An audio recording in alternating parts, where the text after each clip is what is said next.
দলের একজন সদস্য হিসেবে যুক্ত হই। তো আমি যখন সেখানে গেলাম, সেখানে গিয়ে দেখলাম যে কিশোরীরা যখন তাদের মতামত প্রকাশ করত, তখন সেভ দ্য দেখতাম চিলড্রেনের সঙ্গে আপনি যুক্ত হলেন, মানে যুক্ত হতে একটা প্রক্রিয়া আছে, মানে কিভাবে সেটা আমি সেটা একটু শুনতে চাচ্ছি। হচ্ছে আমাদের একটা এলাকা আছে, এলাকার মধ্যে হচ্ছে আমাদের সিলেকশন কিছু বাসা আছে, বিশেষ করে বস্তিগুলো। তারা হচ্ছে আমাদের সেন্টারের যে আপুরা থাকতো, তারা আসতো, তারা হচ্ছে কিশোরীদের দলের জন্য কিশোরী খুঁজতো। তো আমাদের বাসার মধ্যে হচ্ছে তখন আমি একজন কিশোরী ছিলাম। তা আর অনেক শিশুরা ছিল, কিন্তু ওরা খুব ছোট ছিল। আর বাকিরা যারা ছিল তারা হচ্ছে গার্মেন্টসে কাজ করতো বা হচ্ছে বাসার কাজ করতো। তো আমি পড়াশোনা করতাম একমাত্র, এবং হচ্ছে আমিই থাকতাম বাসায়। তো তারা হচ্ছে আমাকে সেখানে কিশোরী দলে নিয়ে গেল। আমি সেখানে গেলাম, সেখানে গিয়ে কিশোরীদের সাথে পরিচিত হতে লাগলাম, এবং তাদের গল্পগুলো হচ্ছে ঠিক আমার মতোই ছিল। আচ্ছা, মানে ওদের জীবনে এরকম অনেক ওদের গল্প আছে। জীবনে এই ধরনের গল্প আমি শুনতে লাগলাম। তো তারপর হচ্ছে আমাদের সংস্থার মাধ্যমে আমি বিভিন্ন ধরনের ট্রেনিং করি, দক্ষতা অর্জন করি, এবং তখন আমার মনে হয়েছে এটা আমার সাথে ঘটছে, আমার হচ্ছে চারপাশে ঘটছে, এটা তো বন্ধ করা দরকার। এটা তো একটা সামাজিক ব্যাধি।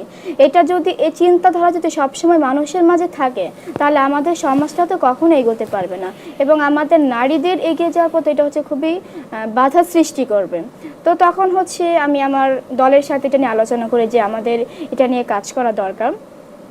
তো তারপর হচ্ছে আমরা এই ধরনের অনেক কাজ করেছি আমাদের কি কাজ করলেন? আচ্ছা, তো আমাদের যে দলটা ছিল, আমরা হচ্ছে প্রতি মাসে মাসে হচ্ছে আমরা এলাকা পরিদর্শনে যেতাম।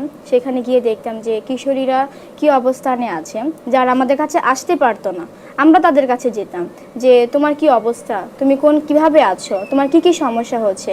তখন কিশোরীদের যে সমস্যাগুলো হতো, তো তাদেরকে আমরা সেই সময়টাতে হচ্ছে মানসিকভাবে সাহসী করতাম যে তুমি মানসিকভাবে শক্তিশালী হও।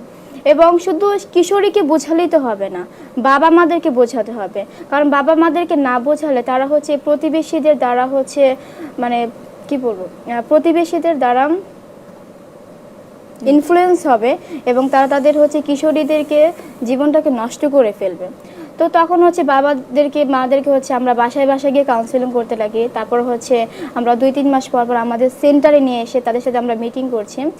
তো যখন এটা তো আপনার সাংগঠনিক ভাবে আপনি অন্যদেরকে বোঝাচ্ছেন। আমি জানতে চাচ্ছি যে আপনার নিজেরই যখন এত সমস্যা আপনার আশেপাশে, সেটা আগে কিভাবে উত্তরালেন?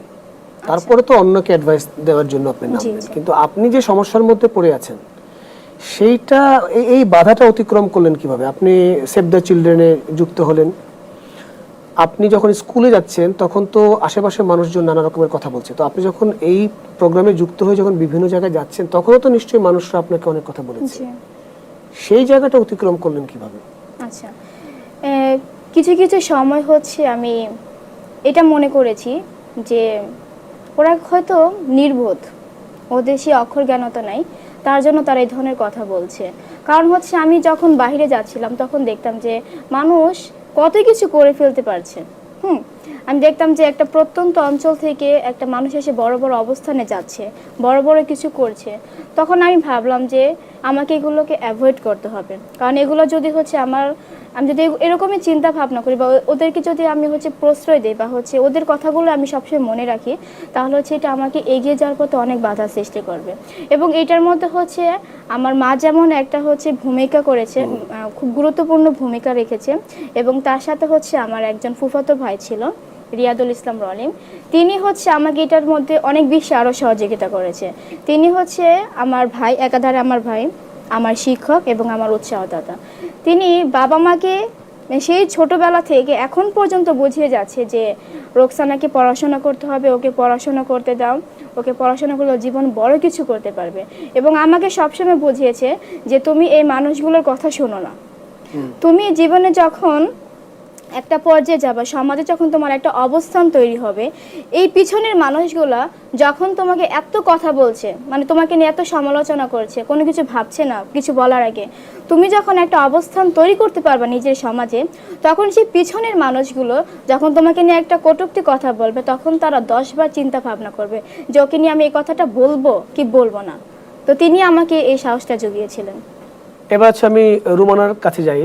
রুমানা, আপনাকে যখন ওই বিয়ের জন্য আবার তোড়জোড় শুরু করলো, জি, ওইটা কিভাবে মোকাবেলা করলেন?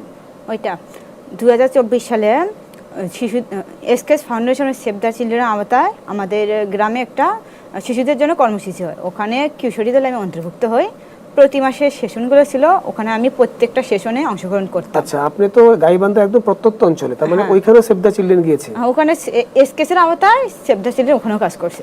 এই তথ্যটা আপনি কোত্থেকে জেনেছেন? মানে ওরা ওখানে যাওয়ার পরে জানলেন নাকি কারো মাধ্যমে জেনেছেন? এসকেএস থেকে অনেক আপু চাইতো আমাদের এলাকা, যে অনেক তো শিশু বাচ্চাও ছিল, কিশোরের মেয়েদের ছিল, ওদের প্রতি মাসে ওদেরকে অনেক কিছু তথ্য দেওয়ার জন্য যাইতো। আমি তাদের কাছ থেকে এটা শুনেছি। আচ্ছা, তখনই তাদের কাছ থেকে জানলেন